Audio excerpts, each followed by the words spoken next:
Hi students, இன்னைக்கு நம்ம என்ன பார்க்க போகிறோம் அப்படின்னு பார்த்தீங்கன்னா 7th science first lesson measurement பார்க்க போகிறோம். எல்லாமே வந்து என்எம்எம்எஸ் கொஷின்ஸ்க்கு அப்புறம் டிஎன்பிசி கூட யூஸ் ஆகும். ஏன்னா 1 மார்க்ஸ் தானே உங்களுக்கு உள்ளேருந்து ஒரு சாப்டர் வைஸாக வந்து கொஷின்ஸ் பார்க்கலாம். அதுக்கப்புறம் கொஷின் பேப்பர்ஸில் இருக்கிற கொஷின்ஸும் என்னென்னு நான் கலெக்ட் பண்ணி போடுறேன். சரிங்களா?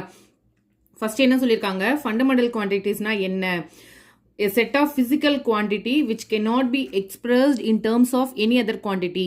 வேற ஒரு குவான்டிட்டியில் அதை நம்ம எக்ஸ்பிரஸே பண்ண முடியாது. அதை தான் நம்ம என்னன்னு சொல்லுவோம்னா ஃபண்டமெண்டல் குவான்டிட்டிஸ். எக்ஸாம்பிள் என்னென்ன சொல்லலாம்னா லென்த்து, மாஸு, டைமு இதெல்லாம் சொல்லலாம். இதெல்லாம் 1 மார்க்கில் இப்படியும் கேட்கலாம், இல்லைனா வாட் ஆர் ஃபண்டமெண்டல் குவான்டிட்டிஸ்னு எக்ஸாம்பிள்ஸ் எப்படி வேணாலும் கேட்கலாம். சரிங்களா?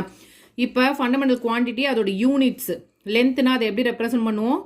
மீட்டர் அப்படி தான் சொல்லுவோம். மாஸ்னா கிலோகிராம், டைம்னா என்னம்மா செகண்ட்ஸ், டெம்பரேச்சர்னா கெல்வின், எலக்ட்ரிக் கரண்ட்னா ஆம்பியர், அமௌண்ட் ஆஃப் சப்ஸ்டன்ஸ்னா மோல், அடுத்து லூமியஸ் இன்டென்சிட்டினா கேண்டிலா. சரிங்களா? அடுத்து டிரைவ்டு குவான்டிட்டிஸ். டிரைவ்டு குவான்டிட்டிஸ்னா என்னது?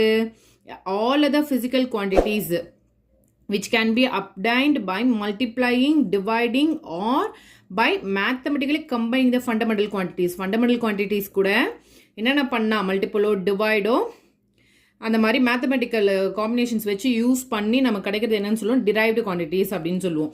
Example area, volume. அதோட யூனிட்ஸ்லாம் என்னென்னு தெரிஞ்சு வச்சுக்கோங்க. லென்த் எங்கம்மா வந்தது? ஃபண்டமெண்டல் தானே. ஸோ இதில் மல்டிபிள் டிவைட்லாம் பண்ணி மேத்தமெட்டிக்கல் இது யூஸ் பண்ணி கண்டுபிடிக்கிறது என்னது? Derived quantities. Area is equal to என்னது? Length into breadth. இதெல்லாம் வந்து சம்ஸாக கேட்பாங்க, அதுக்கு நமக்கு யூஸ் ஆகும். யூனிட் வந்து metre square. Volume is equal to length into breadth into height. இந்த மூணுமே சேர்ந்தது தான் வால்யூமு. So m cube. ஸ்பீட்னா என்னது? Distance by time. எவ்வளோ டிஸ்டன்ஸு நம்ம வந்து எவ்வளோ டைம்குள்ளே போகிறோம் அப்படின்றது தான் ஸ்பீடு. சரிங்களா? அது ms-1 சொல்லுவோம், power -1. Electric charge is equal to நம்ம எலக்ட்ரிக் கரண்ட் இன்டூ டைம். அதை சீன் அதோட யூனிட் ரெப்ரசன்ட் பண்ணுவோம். டென்சிட்டி இஸ் ஈக்குவல் டு என்னது? Mass by volume. அதோ எப்படி ரெப்ரசன்ட் பண்ணுவோம்? KG m power -3. சரிங்களா?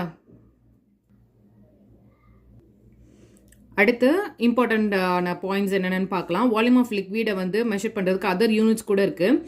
கெலான், அடுத்து அவுன்ஸ் அண்ட் குவார்ட். இதோட 1 கெலான்னா எவ்வளோமா? 3785 ml. 1 ounceனா 30 ml. 1 குவார்ட்னா 1 லிட்டர். சரிங்களா? இதெல்லாம் 1 மார்க்ஸில் கேட்பாங்க. அடுத்து water has more density then oils. ஆயிலை விட வந்து வாட்டர் டென்சிட்டி வந்து அதிகமாக இருக்கும். அது எந்தெந்த ஆயில் அப்படின்னு கேட்டாங்கன்னா cooking oil and castor oil. சரிங்களா? although these oils appear to be denser than water. ஆயிலை விட வாட்டர் டென்சிட்டி அதிகமாக இருக்கும். டென்சிட்டி ஆஃப் கேஸ்டர் ஆயில் எவ்வளோ அப்படின்னு கேட்டாங்கன்னா இது தெரிஞ்சு வச்சுக்கோங்க. If you put 1 drop of water in oil, வாட்டரை வந்து தண்ணியில் விடுறோம், அப்போ வாட்டர் ட்ராப் என்ன ஆகும்? நமக்கு சிங்க் ஆகும்.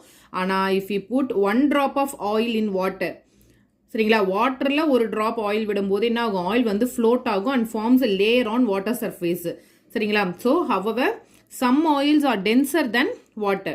வாட்டரை விட சில ஆயில்ஸ் வந்து டென்சிட்டி அதிகமாகவே இருக்கும் அப்படின்னு சொல்கிறாங்க. அடுத்து relationship between mass, density and volume வந்து அதோட ஃபார்முலாஸ் தான். ஜஸ்ட் டென்சிட்டினாலே நம்ம மாஸ் டிவைட் பை வால்யூம். இதில் மாஸ் கண்டுபிடிக்கணும் அப்படின்னா நமக்கு என்ன ஆகும்? இதுதான் நமக்கு வேணும்னா இது என்ன ஆகிடும்? இது ரெண்டும் மல்டிபிள் ஆகும். சரிங்களா? இது தேவை எனக்கு. அப்போ இது ரெண்டு என்ன ஆகிடும்? மல்டிபிள் பண்ணும். Density into volume. அதே எனக்கு வால்யூம் தான் வேணும் அப்படின்னா இந்த வால்யூம் இந்த பக்கம் போயிடும், டென்சிட்டி கீழே வந்துடும். அதான் மாஸ் பை டென்சிட்டி. இது எல்லாமே 1 மார்க்ஸ்க்கு யூஸ் ஆகும். அடுத்து 1 light year is defined as the distance traveled by light in vacuum during the period of 1 year. 1 light year is equal to எவ்வளோ அப்படின்னு கேட்பாங்க. நல்லா ஞாபகம் வச்சுக்கோங்க. அடுத்து SI யூனிட் ஆஃப் டென்சிட்டி.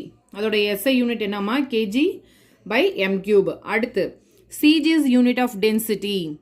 இது SI யூனிட், இது சிஜிஎஸ் யூனிட் ஆஃப் டென்சிட்டி. எப்படி ரெப்ரசன்ட் பண்ணுவோம்னா G பை சென்டிமீட்டர் கியூப். அது 1 இதன 1 தானே இது representation. 1 G divided by cm cube is equal to எவ்வளோமா?